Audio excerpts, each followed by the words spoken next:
What's going on, boaters? We just got in a fresh new trade, a 2016 Moomba Mojo. If you like the color purple and black, this one's for you. Let's go check out a few features.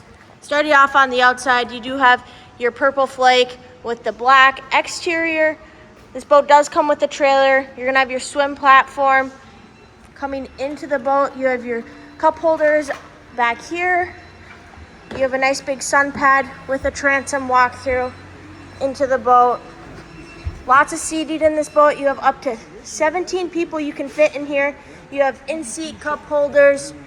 You have your bow filler cushion, so you can put that in the bow, take it out, have a nice walkway into it.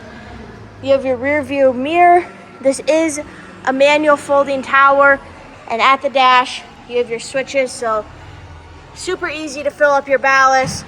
Cruise control, wake plate, up and down. This boat only has 249 hours on it. Still has a lot of life left in it.